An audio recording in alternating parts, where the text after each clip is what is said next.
नमस्कार दर्शनबिकहरू, आज माघ 14 गते बुधबार सुरु गरौँ आजका मुख्य समाचारहरूबाट। बालेन महेश हर्क निकोलसलाई आयोगले सोध्यो स्पष्टीकरण।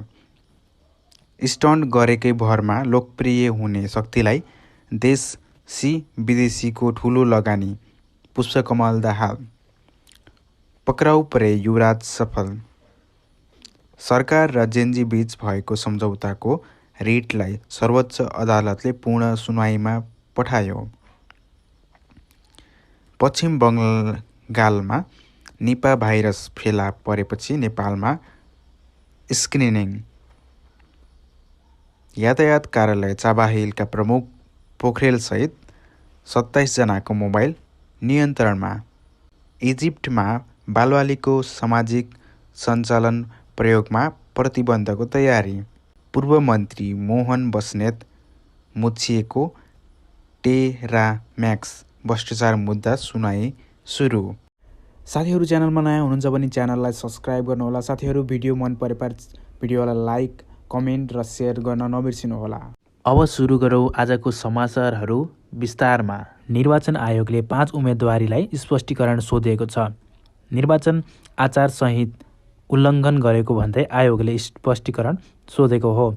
स्पष्टीकरण सोधिएकाहरूमा झापा 5 का बालेन्द्र शाह, भक्तपुर 2 का महेश बस्नेत, सुनसरी 1 का हर्क साम्पाङ र रूपन्देही 2 का निकोलस भुसाल छन्।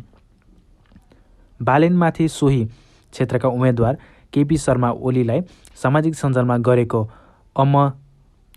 अमर्यादित टिप्पणीका आधारमा स्पष्टीकरण सोधिएको छ।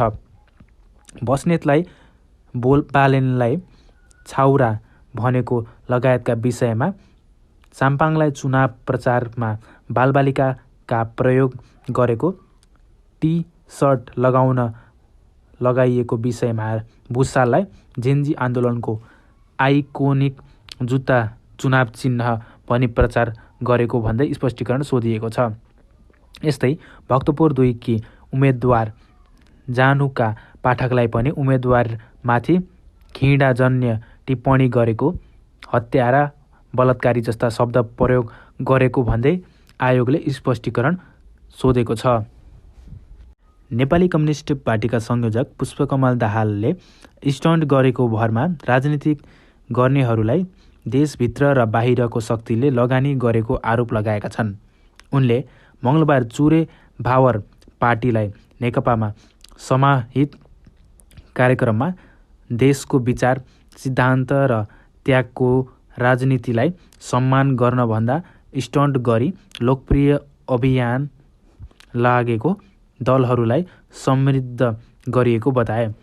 अहिले देशमा विचार, सिद्धान्त, राजनीति, त्याग, तपस्या, बलिदानलाई सम्मान गर्न, त्यसको कदर गर्न, त्यसको आधारमा समाज निर्माणको नीति, भ्रष्टाचार विरुद्ध अभियान चलाउने, सामाजिक विभेदका विरुद्ध सामाजिक न्यायको पक्षमा अभियान चलाउने र आर्थिक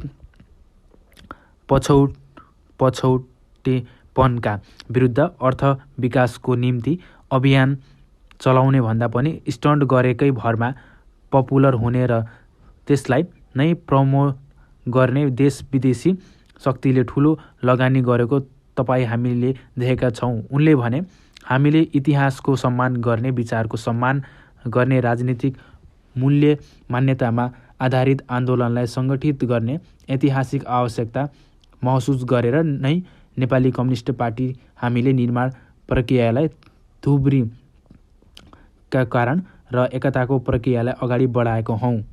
आफूलाई अभियन्ताका रूपमा चिनाउने युवराज पौडेल सफल, पक्राउ परेका छन्। जिल्ला प्रहरी परिसर काठमाडौँको टोलीले उनलाई पक्राउ गरेको एसपी पवन कुमार भट्टराईले बताए। उनी विरुद्ध महान्यायाधिवक्ता सविता भण्डारी विरुद्ध तथ्यहीन कुरा लेखेको आरोप प्रहरीले लगाएको छ। महान्यायाधिवक्ताको कार्यालयले 8 माघमा दिएको उजुरीका आधारमा उनलाई पक्राउ गरिएको भट्टराईका भनाइ छ। सर्वोच्च अदालतले सरकार र जेन्जी प्रतिनिधिबीच भएको सम्झौता विरुद्धको रिट पूर्ण सुनवाईमा पठाउने आदेश गरेको छ।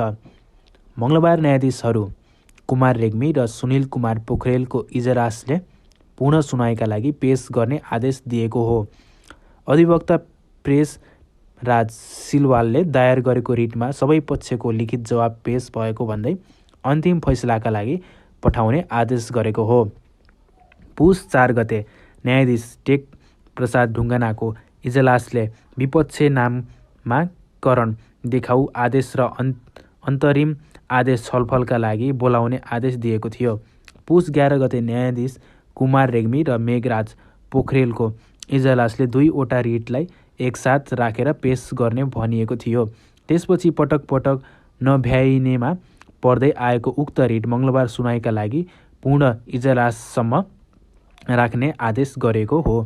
गत मङ्सिर 24 गते प्रधानमन्त्री सुशीला कार्की र जेन्जी प्रतिनिधिबीच भएको सम्झौतामा संवैधानिक प्रश्न उठ्दै सर्वोच्च अदालतमा पुस 3 मा रिट दायर भएको थियो। अधिवक्ताहरू सिलवाल, सुदीप भण्डारी, रोहित ओझा, सरोज कटेल तथा कानुनका विद्यार्थीहरू आयुष बडाल, प्रवीण पौडेल र स्मृति अधिकारी लगायतले उक्त सम्झौता संविधान विपरीत भएको भन्दै रिट दायर गरेका थिए। भारतको पश्चिम बङ्गाल राज्यमा घातक निपा भाइरसको सङ्क्रमण फैलिएको पुष्टि भएपछि नेपालसहित एसियाका विभिन्न देशले सतर्कता अपनाउन थालेका छन्। नेपालमा भारतसँगको सीमानाकामा र काठमाडौँ स्थित त्रिभुवन अन्तर्राष्ट्रिय विमानस्थलमा भारतबाट आउने यात्रुको स्क्रिनिङ गर्न थालिएको छ। तर अहिलेसम्म सङ्क्रमित व्यक्ति फेला नपरेको स्वास्थ्य मन्त्रालयले जनाएको छ। उक्त भाइरसको सङ्क्रमण भित्रिन नदिन उद्देश्यले थाइल्यान्डले पनि पश्चिम बङ्गालबाट उडान हुने विमानस्थलमा यात्रुको परीक्षण गर्न थालेको बताएको छ। यो महिनाको सुरुवाततिर पश्चिम बङ्गालमा 5 जना स्वास्थ्यकर्मीहरू निपाबाट सङ्क्रमित भएको पुष्टि भएको थियो। तीमध्ये 1 जना गम्भीर अवस्थामा भएको बताइएको छ। उनीहरूको सम्पर्कमा पुगेका 110 जनालाई अहिले क्वारेन्टिनमा राखिएको जनाइएको छ। पशुहरूबाट मानिसमा सर्ने निपा भाइरसले निकै घातक सङ्क्रमण गराउन सक्छ।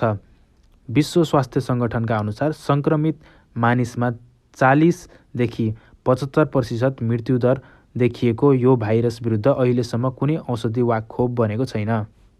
यातायात कार्यालय चाबाहिलका प्रमुख पेशल कुमार पोखरेलसहित 27 जनाको मोबाइल र विद्युतीय डिभाइसहरू अख्तियारले नियन्त्रणमा लिएको छ।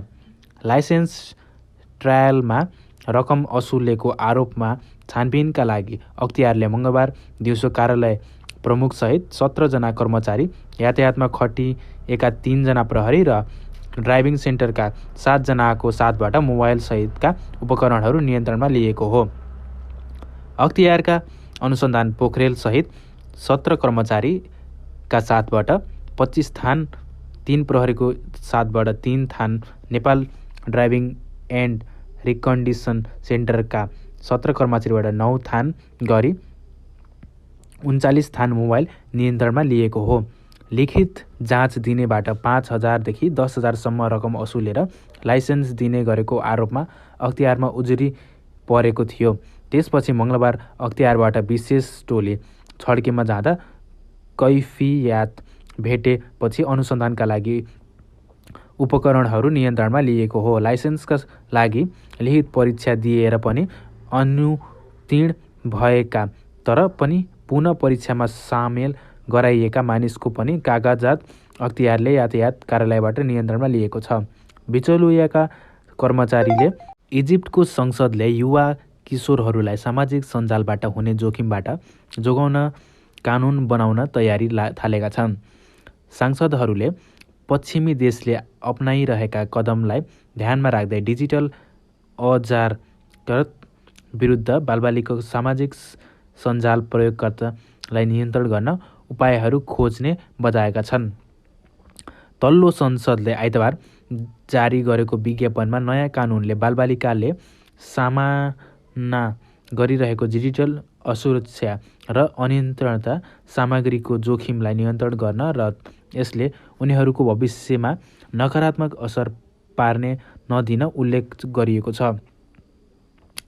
विधायक हरूले सरकार र विशेषज्ञ नीति निकायहरूसँग सल्लाह गरेर इजिप्टका बालबालिकालाई विचार र व्यवहारमा खतरामा पार्न कुनै पनि डिजिटल जोखिमबाट जोगाउन कानुनको मस्यौदा तयार गर्ने प्रक्रियामा अगाडि बढेको बताएका छन्। राष्ट्रपति अब्देल फताह अल सिसीले शनिबार आफ्नो सरकार र संसदलाई बालबालिकाको सामाजिक मिडियाको प्रयोगलाई सीमित गर्न कानुन बनाउन आग्रह गरेका छन्। उनले अस्ट्रेलिया र बेलायत जस्ता अन्य देशमा बालबालिकालाई सामाजिक सञ्जालबाट जोगाउन गरिएका प्रयासहरूलाई उदाहरणका रूपमा प्रस्तुत गरेका थिए। काङ्ग्रेसका नेता एवं पूर्व मन्त्री मोहन बहादुर बस्नेत जोडिएको टेराम्याक्स प्रकरणको भ्रष्टाचार मुद्दा विशेष अदालतमा सुनवाई सुरु भएको छ। न्यायाधीशहरू नारायण प्रसाद पौडेल, हेमन्त रावत र डिल्लीराज श्रेष्ठको इजलासमा पेशी तोकिएको छ। यसअघि विशेषले सर्वोच्चका 2 आदेश झिकेको थियो। उनी नेपाल दूरसञ्चार प्राधिकरणको ट्राफिक मिनिट्रिट एन्ड फ्राड कन्ट्रोल सिस्टम उपकरण तथा प्रणाली खरिदमा भएको भ्रष्टाचारमा जोडिएका थिए। यस प्रकरणमा तत्कालीन सञ्चार मन्त्री बस्नेत सहित 16 जनामा 3 अर्ब 21 करोड 80 लाख घोटाला गरेको अभियोगमा अख्तियार दुरुपयोग अनुसन्धान आयोगले जेठ 1 गते भ्रष्टाचार मुद्दा दायर गरेको थियो। टेराम्याक्स प्रणाली खरिद प्रक्रिया रद्द गर्ने गरी नेपाल दूरसञ्चार प्राधिकरणबाट 2076 वैशाख 20 गते भएको निर्णय विरुद्ध भनाई राज सोलुसनले सर्वोच्च अदालतमा रिट दायर गरेको थियो।